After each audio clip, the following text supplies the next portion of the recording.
y otra cosa son los préstamos, ¿verdad? Entonces, o la atención médica. Y nosotros al desarrollar una mira institucional no podíamos ubicar, al menos yo no podía ubicar todos los programas que estamos desarrollando como parte de la atención al usuario dentro de la seguridad social.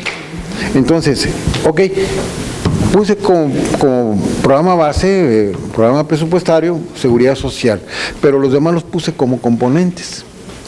Puede ser una opción adecuada, sobre todo si ustedes tienen esta característica de que es una entidad o una dependencia de creación o de funciones nuevas, entonces que ellos apenas están viendo en realidad cuáles van a ser sus actividades sustantivas. Sí, aquí la cuestión... Entonces, como ustedes ya lo tienen más identificado, está bien, porque entonces todos estos elementos sí van a aportar a la seguridad social del trabajador. Sí. Entonces, está correcto pensarlos como componentes. Sí, ahora, a nosotros nos obliga la ley. La misma definición de la ley 38 nos dice que es seguridad social a los trabajadores. Entonces, cada programa o actividad que realicemos, la vamos a tener que incluir dentro de uno de los programas sustantivos que tenemos, que son 5. ¿Sí? Entonces, eso nos va a hacer crecer demasiado la MIR. Nos las va a hacer crecer mucho, como lo comentábamos, de que a lo mejor una actividad la vamos a tener que evaluar hasta con 2 o 3 indicadores. Sin embargo, por ejemplo, en la atención preventiva, el área de departamento propuso hasta 38 indicadores. Ok. ¿Sí? Entonces, fuimos depurando y los dejamos en 7. ¿Por qué? Porque son tasas de enfermedades, ¿no? Y eso nos da un valor específico. ¿Por qué? Porque nos da el nivel de calidad de vida que tiene el usuario, ¿no?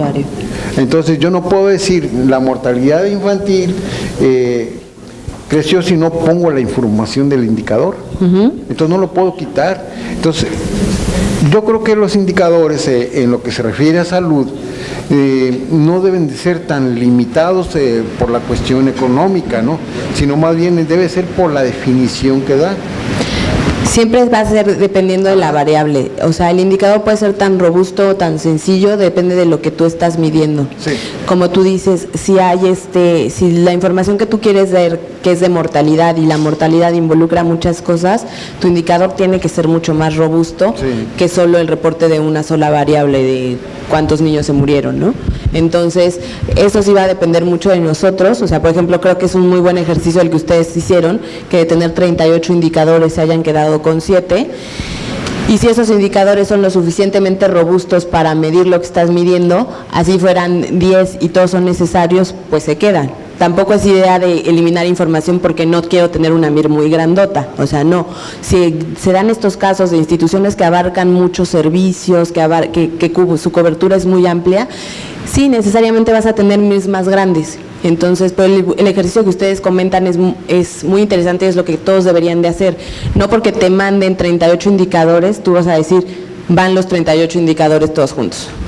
Hay que depurar, y en su caso me imagino que ustedes hicieron el ejercicio de algunas de estas mediciones que les mandaban, tratar de fusionarlas o tratar de agruparlas. Entonces, ese es el trabajo que se debe de hacer. Sí, aquí nos basamos en la metodología, ¿no? Porque esas actividades de promoción, pues, ¿cuál es el fin? O sea, por ejemplo, en la salud se hacen muchas actividades, pero no tienen un fin que sea evaluado correctamente y que nos manifieste valor, pues. Esa es otra súper importante que ayer les comentaba. Si yo tengo 30 indicadores de actividad, porque sí, son actividades que se hacen, pero esas no están directamente relacionadas a un componente, entonces no tienen que estar en la matriz de indicadores. ¿Por qué? Porque entonces son actividades que quedan volando ahí, que no nos están dando ninguna aportación o medición que no sepa. Por otro lado, si tengo componentes sin relacionado a ninguna actividad, los componentes son bienes y servicios, y los bienes y servicios no surgen mágicamente de la nada. Entonces quiere decir que ahí hay un hueco donde yo no estoy reportando de realidad una actividad sustantiva. Entonces hay que tener mucho cuidado con las dos. No dejar bienes y servicios que aparecen mágicamente, ni dejar actividades que sabemos que no están relacionadas con un componente, porque entonces quiere decir que estamos poniendo cosas de más. Sí. más un comentario rápido. Ahorita la estrategia ha sido etiquetar, por decirlo de alguna manera, los 60,000 millones del gobierno del Estado. La mitad del presupuesto se va a entidades, ¿no? Entonces, ¿cuál fue el criterio? Bueno, las entidades al final del día pues traen su objetivo pues primordial, que en el caso, por ejemplo, de media superior, pues hicimos un solo programa presupuestario para lo que es media superior, y ahí entra el presupuesto de COVACH con el EPS-CITES. Educación superior igual, ¿no? Porque al final del día, pues todas contribuyen a un fin, ¿no? Superior, de educación a los diferentes niveles. Entonces es como que la etapa introductoria. Ahorita que platicamos con el ISAF, decimos, bueno, tu programa presupuestario va orientado a la fiscalización, etcétera, etcétera, etcétera. Pero me dice, oye, pero es que yo también hago cuestiones de anticorrupción, hago cuestiones de esto, hago cuestiones del otro. Bueno, nosotros presupuesto gobierno del Estado, por la 4,000 va ese dinero a ese programa presupuestario. La tendencia, por como estamos viendo, es que, ok, por la 4,000 me llega el recurso, programa presupuestario tal, pero yo en lo interno tengo denuncias o sanciones como un programa presupuestario a un nivel ya interno propio del órgano. Tengo gestión administrativa, tengo fiscalización, ¿no? Entonces, ya dependiendo, pues se hacen MIRS a lo interno. Ahorita tenemos el ejemplo de programas del DIF, por ejemplo, donde trae comunidades diferentes, por ejemplo, que es un programa social muy identificado que se le quiere hacer MIR. Trae otro de desayunos escolares, es un programa social que está colgado a nivel componente del programa presupuestario grande y también pues puede tener su MIR. Entonces, poco a poco es ir aterrizando el tema, y ya en lo interno, los que son de entidades, pues hacer ese análisis, pues no de, ok, pues el recurso me llega de un programa presupuestario, pero yo en lo interno, para mi toma de decisiones, pues necesito desagregar ese programa presupuestario en otros componentes más menores, pues no, a lo mejor programas presupuestarios más chicos, o actividad o proyecto, o a otro nivel, ¿no? De hecho lo platicamos con CECITES también, con ISAF, y es más o menos la tendencia, pues no, que va a ir aterrizando el tema a los diferentes niveles. Comentar algo. Un comentario también a ese respecto. ¿Qué es lo que pasa y cuál es la transición que estamos ahorita? La realidad es que el presupuesto se asigna actualmente por unidad administrativa, o sea, es un hecho. El presupuesto se asigna por unidad, o sea, por dependencia, por entidad. Digo, y todos ustedes saben, ahí te va el techo y tal. O sea, el cambio a lo que queremos llegar es eventualmente que el presupuesto se asigne por programa presupuestario, ¿sí? Entonces, ahorita tenemos identificados los programas presupuestarios para poderlos ir monitoreando y eventualmente tener información que nos diga, bueno, en un momento dado, bueno, yo al programa de fiscalización le voy a asignar tanto, ¿sí? Entonces, estamos en esa etapa.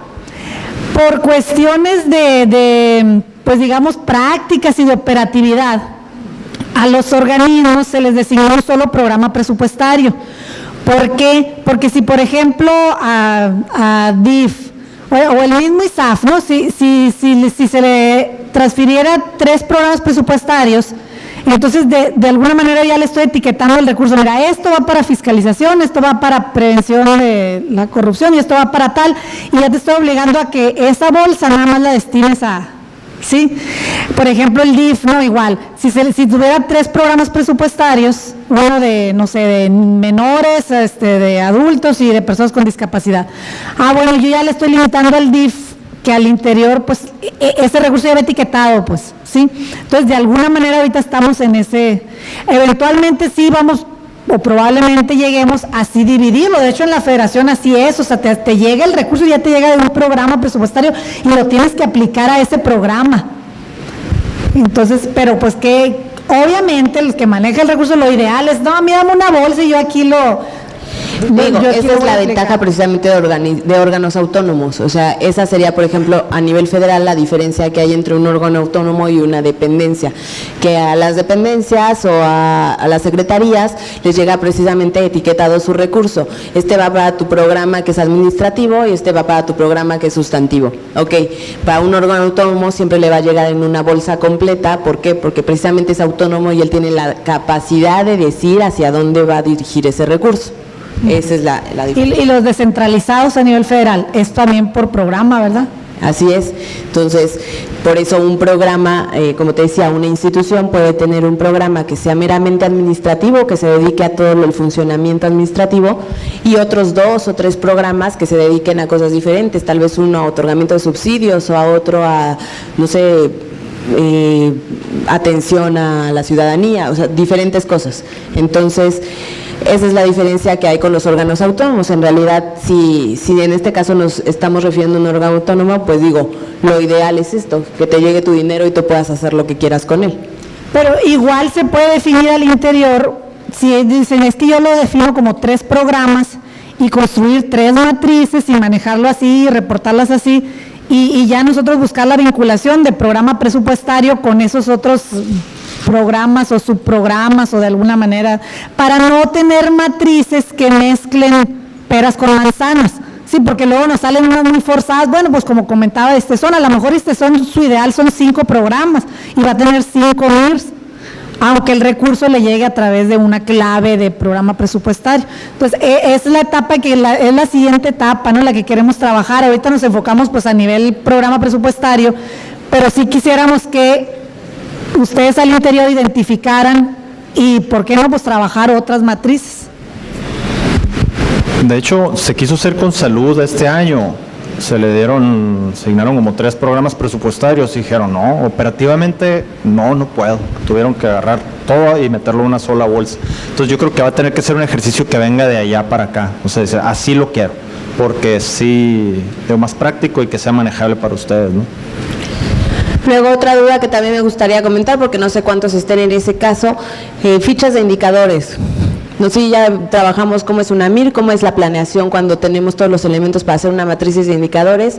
No todas las actividades o no todas las dependencias van a poder caer en una matriz de indicadores. ¿Por qué? Porque la actividad con la que ustedes realizan no da para encajarla en esta planeación nacional y en esta planeación estatal.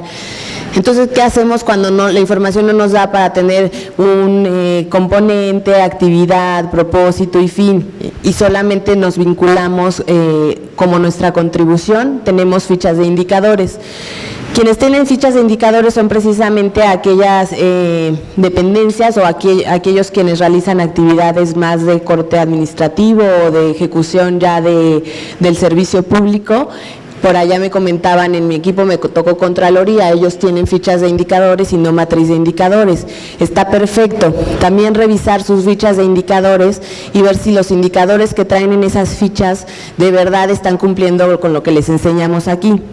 No es ni bueno ni malo traer una ficha o traer una matriz, simplemente son actividades diferentes, entonces se tienen que adecuar a lo que tenemos. No sé si alguien más tenga fichas de indicadores.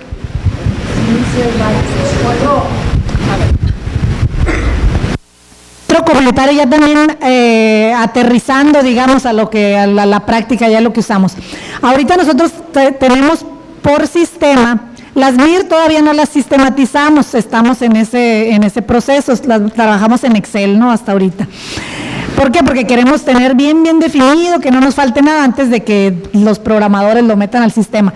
Tenemos el CIPSE, que es donde llevamos las metas del POA, pero de alguna manera para los indicadores del POA o las metas, tenemos una ficha, si se fijan, muy similar a las que, bueno, la parte de arriba, ¿no?, que veíamos aquí, el nombre del indicador, descripción, método de cálculo, etcétera, ¿no?, que ahí pues ojalá les haya quedado también más claro con esta capacitación cómo se llena esa ficha, porque luego también están ahí medio raras. En los métodos de cálculo tenemos un campo abierto para que ustedes describan el método de cálculo. Sin embargo, el sistema maneja 2 tipos de metas, absoluta y porcentual. ¿Sí? Es complicado y pues requiere mucho esfuerzo el que el sistema te haga los cálculos entre tasa de variación, razón, tasas, pero que no los limite. Por ejemplo, si ustedes tienen un indicador que es una razón o una tasa de variación, bueno, para efectos del CIPSE lo marcan como absoluto, en el método de cálculo del indicador lo describen de la mejor manera